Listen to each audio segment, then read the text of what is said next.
Hello and welcome to Mann's Model Moments and another Tuesday talk.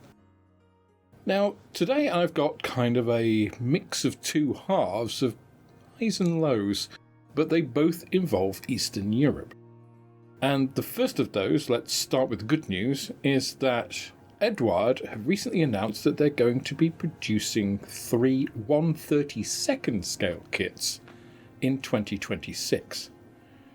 Now, Eduard are obviously well known for their 1/72nd and probably more commonly 1/48 scale kits, both in standard and what they call profit pack editions. They've also done some other special editions with even more bits. But Eduard started off back in the 1990s as an aftermarket item supplier, and obviously photo etch was their single most commonly referred to go-to item back then, and probably still is, or at least they are very well recognised for that now. They've also branched out into other types of aftermarket items. We've seen the 3D printed decals, we've seen resin items, but also they started producing kits as well, and to a pretty high standard. They also do collaborations with other companies, producing sets which incorporate somebody's kit with a set of photo etch to make a special edition.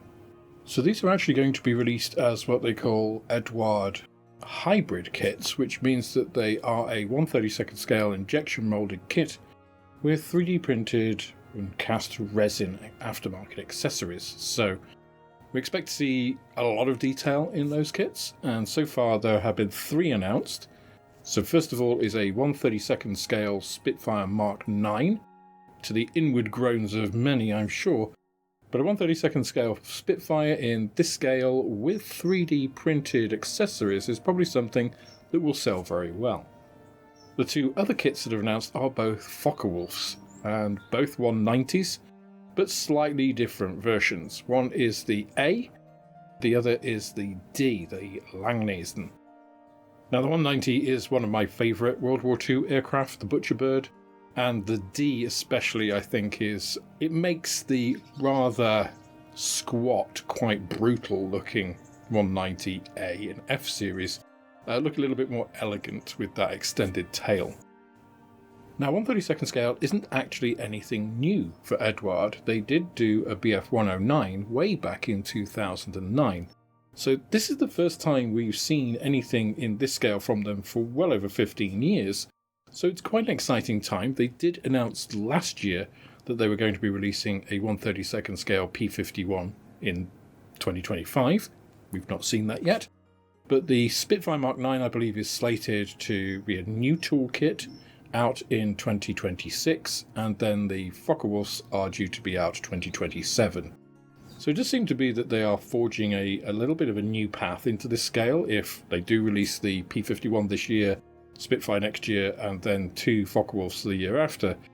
4 kits in 1/32nd scale within 2 years is a fairly determined entrance, and really with, 4, if you include the 109 previously, of the most popular subjects in the modelling world. So a shot across the bows for Revell, maybe? Revell, typically, 1/32nd scale is their scale for the large fighters. So we've seen plenty of kits from them, the Sea Hurricane recently from their Hurricane Mark 1. We saw the Spitfire Mark 9, which was actually had the wrong wing bulges, but that's a different matter. But that is sort of their home territory. I mean, if Eduard were going into 1/24 scale kits, you would see maybe they've got their eyes on Airfix's market share.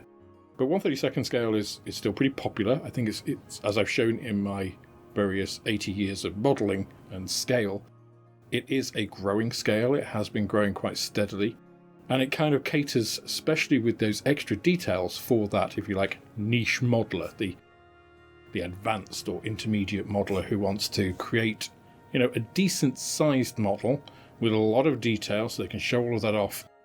But 32nd scale fighters are still not too big. It's not getting to the 1/24 scale, which is almost like display or museum kind of scale. You really need a dedicated space to be able to show those. 32nd scale isn't quite that. 48 scale I think is still more manageable, but obviously you can get that much more detail into 1/32nd scale kit than you can a 1/48. So I think it's an interesting move from Eduard. And as I mentioned again in the 80 Years of Modelling series about, who has been doing the model creation over the last 80 years, this last couple of decades have really been the rise of Eastern Europe. And Eduard is at the front of that charge, with a lot of the other Czech companies, Polish companies, Ukrainian companies. There's a real hub of expertise and model production within that area. So I mentioned the Ukraine there, and that brings me on to my not so good piece. And that is that those of you who follow ICM on Facebook will have seen they shared a post that in August they actually had a near miss from a Russian missile on their factory, which actually took out an entire wall, a lot of internal damage. So I know that Gary's stuff has talked about, ICM and, the production problems that they face being in a war zone. Some of the modelers kind of have played that down. And this actually shows that, no, Gary was absolutely 100% right, as came out in the interview with Valeria that I did almost 2 years ago now. And do check out the video if you've not seen that yet, it's really enlightening. But ICM do have their own bomb shelter for workers in the facility. So it is a real and present danger. And this really highlights that and shows that, Gary was correct, that they are under real threat. Which, of course, is probably why the 1/48 scale Hampden was delayed. It was originally slated to be released in September. Now, obviously, having a missile strike taking down a big portion of your building is pretty detrimental. No other company that I know of has to face that kind of delay.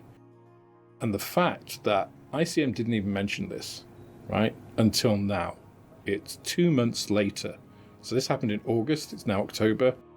For me, that shows a very blitz spirit, which I think is one of the reasons that British people really warm to the Ukrainians and the way that they've responded to the invasion from, their aggressive, overbearing neighbour, is that they just keep calm and carry on. They are fighting regardless of their size compared to their enemies. They are just carrying on about normal business, regardless of these, completely senseless drone strikes. They're not targeting military installations here. The Russian drones just come across, they're targeting infrastructure, they hit buildings, they hit hospitals, deliberately so. So, my heart really goes out to, the whole of Ukraine, but to the ICM workers especially, obviously, because that's obviously the part of this that we're talking about at the moment. That's the modelling aspect. And I don't think anybody was complaining about the delay of the Hampden, but retrospectively it makes a whole lot of sense. And the fact that ICM have carried on releasing kits, looking at, how do we package existing kits in new formats? How do we collaborate with other suppliers to produce kits and put those onto the market? I think is remarkable. And I can't think of another company that embodies that sort of, as I said, that blitz spirit of, we're not going to let this affect us. We're just going to keep on going. I think that's really commendable. It's remarkable. I've received quite a few review samples from ICM over the last couple of months during that period, and communications have been a little bit longer than normal, which is completely understandable. I wish they'd said before, because I think everybody's behind them. Everybody understands the predicament that they're in. I think we all wish that this war was over. I don't think any of us wants to see Ukraine secede to Russia and Russia establish almost like a Soviet bloc, new Soviet bloc type of structure in Europe. And I think we're all kind of quietly hoping that, something happens with Trump, with Vladimir Putin, that ends this war in a way that is favourable to Ukraine. I don't particularly see that happening. I think Putin is a snake. He's ex-FSB. There's no way that he's just going to negotiate and lose face. He's an egomaniac in the same way that Stalin and Hitler were. So he's not going to just back down, unfortunately. And I think he has to be made to back down. And that means continuing to support the Ukraine, continuing to support them with weapons and defense systems so that they can, drain Russia's resources of that until Russia makes the decision itself for its own people, which we're already starting to see in certain regions of Russia, for them to actually, overthrow their regime.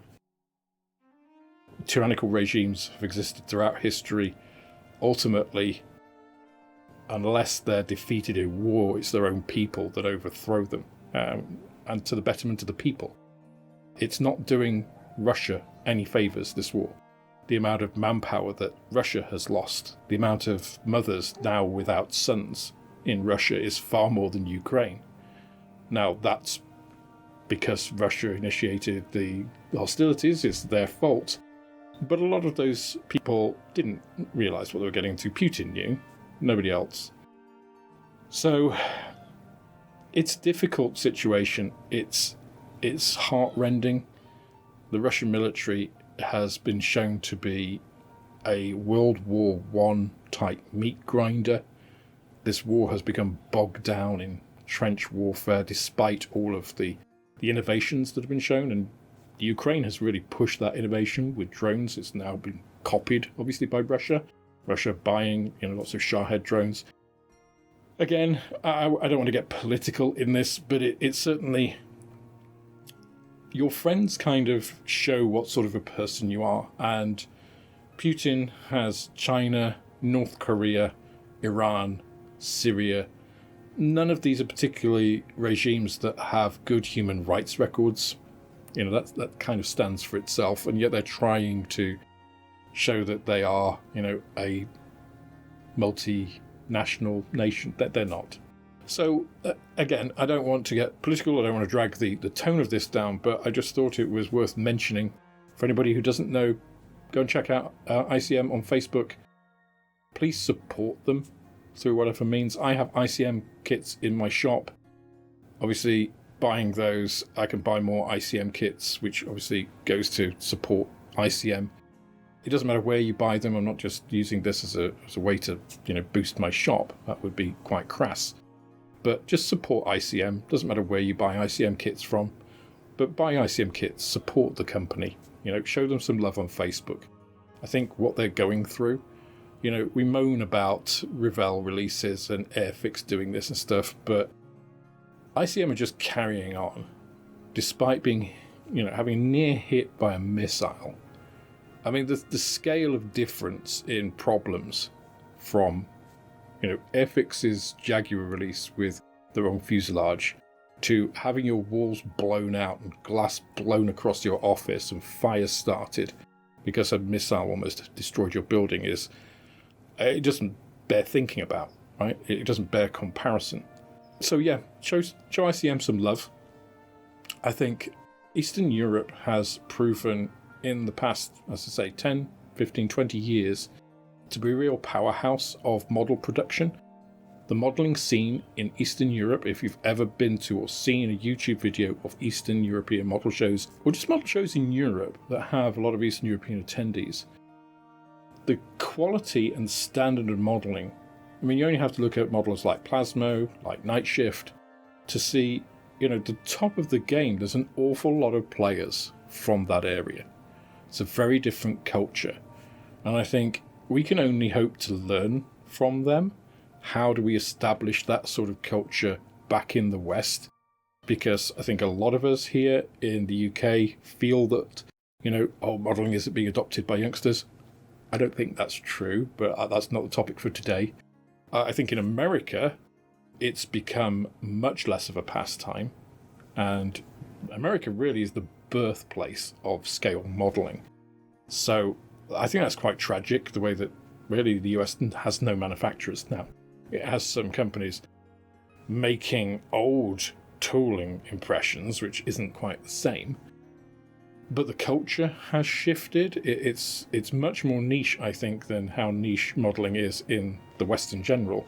And I think in the East it is far less that. And, obviously if we go to the Far East and to Japan, it is much more culturally accepted.